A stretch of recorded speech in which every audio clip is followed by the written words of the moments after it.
Hey, what's going on? In this video, I just had an idea to do this. I was just, I don't know, I was just bored and I just had the idea to do this. So, this video is going to be about 10 privileges that gay men have over straight men. Now, I'm going to do another video where I'm going to give 10 privileges that straight men have that gay men do not. But this video is going to be, depending on who you are and your perspective, a little bit more positive and more uplifting than my next video, which is going to be kind of more harsh truths and little bit more deep.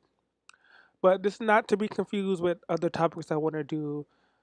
Uh, so you can look in the description as to other topics I'm going to do about. But in this video, I'm going to give you 10 privileges that gay men have over straight men. Okay. Just want to say, if you guys hear like a screeching sound or stuff like that. That's my cat. He's like very loco. He's acting very crazy. I don't know why, but yeah, that's my cat. So just ignore that. He's screaming and hollering. Okay, all right. Okay, so privilege number one is first of all male privilege. Gay men are men. Yeah, they're gay, but they're men. So they gain all the privileges of being just a man in general, whether the man is gay, straight, or whatever. He gains the male privilege benefit. And you guys can go and look at. I'm not going to make any videos, well, at least not right now, on male privilege. There's tons and tons of information on male privilege.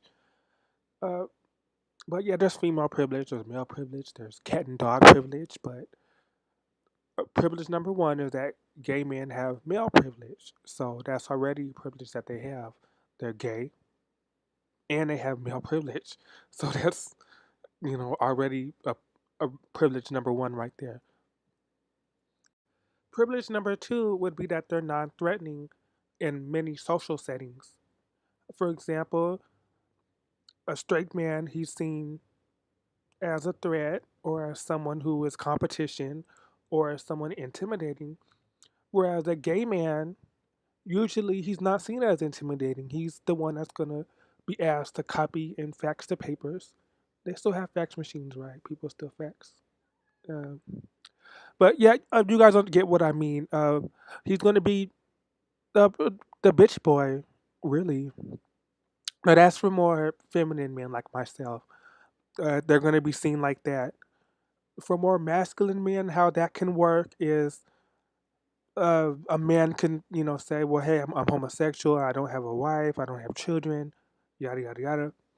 And in a sense, he's still seen as non threatening and they're not scared of him as they would a straight man they would be scared of. So, yeah, so that's privilege number two is that they're non threatening. Because he's a gay man and he's doesn't really have much social status as far as the business world is concerned. So being non-threatening is a privilege in this sense in the business and social world. I can't tell you the amount of job interviews I've been on, and because I'm a gay man, I felt comfortable and I felt like I wasn't a threat, and I felt like I was in an environment where I felt like I was in complete control. Whereas if I was a straight man, things probably wouldn't have gone the same, or it would have been a different song and a different tune and a different dance.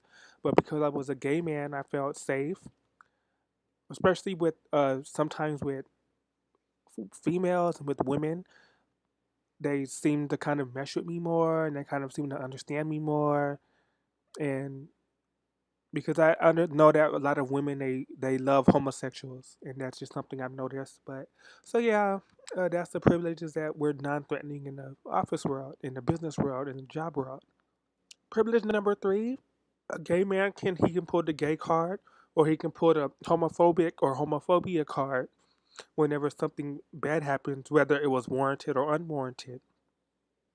If a gay man is feels unsafe at work, he can go to HR, and that guy is reprimanded or he's fired. He has to go to diversity training, whatever, what have you. Uh, if a gay guy is bullied in high school, in gym class, he can go to the principal and he can say, well, they bullied me because I was gay. and he's pulling the gay card and homophobic card, which isn't bad. I'm using it as a privilege, and that's kind of a privilege that gay men get to have. We can use sort of that it's because I'm gay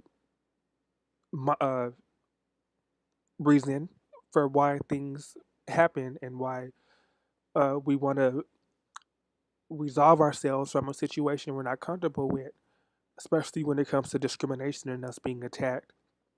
So that's a privilege number three, is that we can use the homophobic card and the gay card. Privilege number four would have to be with gay men. There are way more opportunities and more options for sex. With gay men, there's Grinder, there's a whole lot of there's clubs where gay men can go and pay just a few dollars to go and have sex with men in these dark rooms with in the dark. And yeah, it is. I mean, yeah, straight men that have strip clubs and things like that, and they have gentlemen's clubs. But I've noticed that with gay men, strangely and oddly enough, there are like way more opportunities for gay men to go for sex and for to do things like that. And I just kind of see that as a privilege that we have that straight men do not have. So yeah, and I guess privilege 4.5 to add on to that is that there's more porn options. I noticed that when it comes to internet porn, it's way more diverse and creative, if you get what I mean, for in the gay world as opposed to straight porn. And maybe that's just me, maybe I'm crazy, but I just something that I've noticed, and it's something that I'm gonna count as a privilege. Privilege number five is that we have media portrayals and we have special groups that we can join.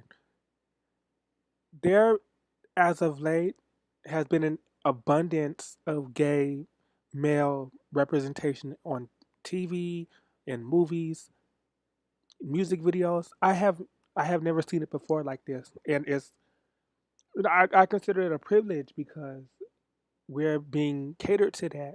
We're being we're in mind. They have us in mind when they do shit like that. So I mean, I consider that a privilege that we able to turn on TV and see a gay couple or a gay high school drama or whatever, what have you. In addition to that, outside of the media, there are like special groups you can join, special communities you can join, special clubs if you want to join. They have gay book clubs, gay sewing clubs, gay motorcycle clubs, gay Pokemon card clubs, whatever you want to do, you can pretty much find it that is catered just towards gay men. And I kind of find that a privilege that we have and that we solely have. So I think that's kind of nice that we have that. And I consider that a privilege. I do. Privilege number six would have to be gay men are better with finances and money. There are studies out there that show that gay men save money better. They are more better with their finances and their budgets.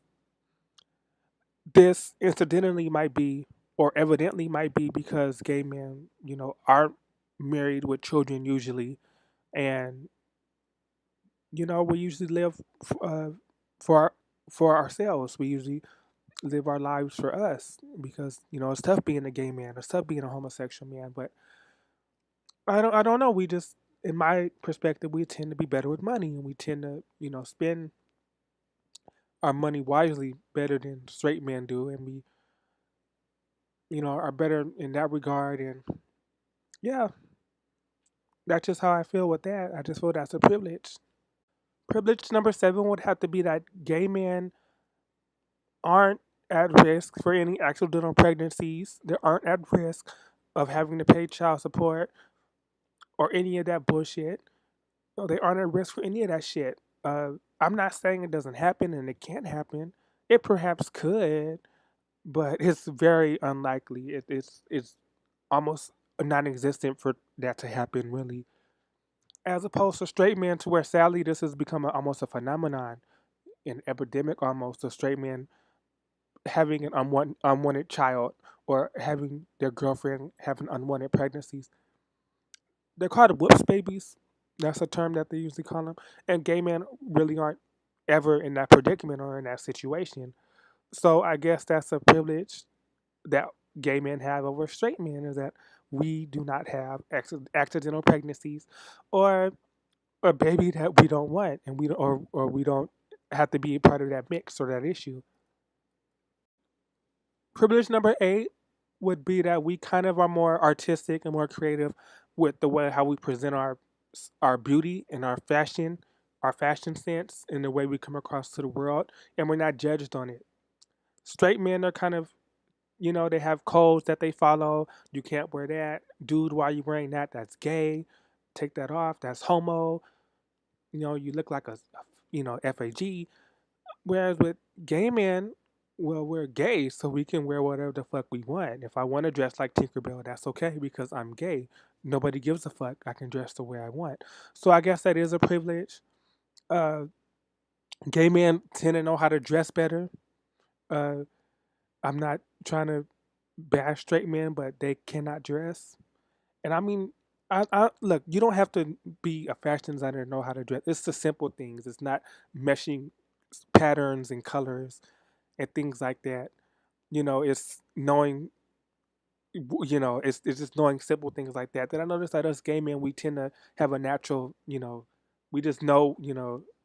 That what things are good and what things aren't, as far as the way we present ourselves out in public and with our clothes.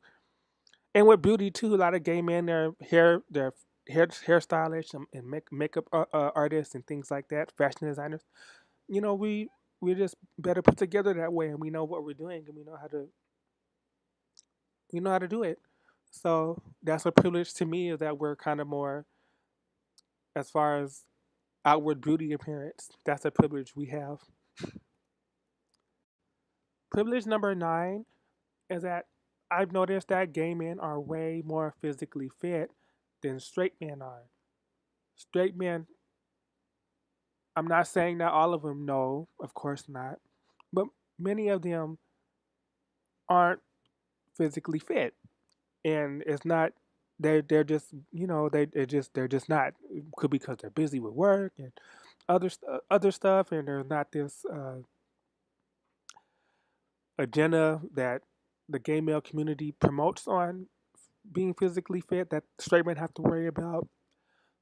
But with gay men, they're just way more physically fit. They go to the gym way more. They bodybuild way more, and that's a privilege that I see. Is that we're sort of masked with that. We're sort of a part of that. We're a part of being more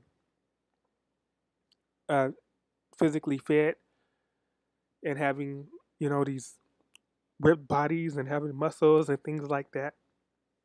So to me, that's a privilege that gay men are more physically fit than straight men are, and they're more into the fitness culture, and they're more into working out and going to the gym. Now, I'm not saying a straight man wouldn't go on social media and go on Instagram and flaunt his body and post pictures of his body like that. But with gay men, they do it all the damn time, and they're kind of rewarded and they're kind of praised for that. And so that's why that's kind of a privilege that gay men, we kind of are seen to be more physically fit, and we try to gain likes from that.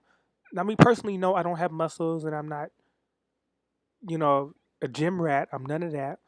But I try to keep a nice body, but maybe all that's coincidence. But I just see that as a privilege that gay men, we kind of like making our bodies an art show like that, and we like getting praise for that. So yeah, that's a privilege. So I just gave you 10 privileges that gay men have over straight men, and those are just my opinions and my thoughts and things that I've noticed. And I want you guys to stay tuned for another video to where I kind of do the opposite of that, and it's kind of a more deep and kind of a more, I kind of pressed on more issues, and it's not as happy joy as this video was. Excuse me. And to where I kind of flip it and I talk about privileges that straight men have over gay men, and it's kind of more sad, and it's kind of more hurtful. But Yeah, so I appreciate you all for listening, and yeah.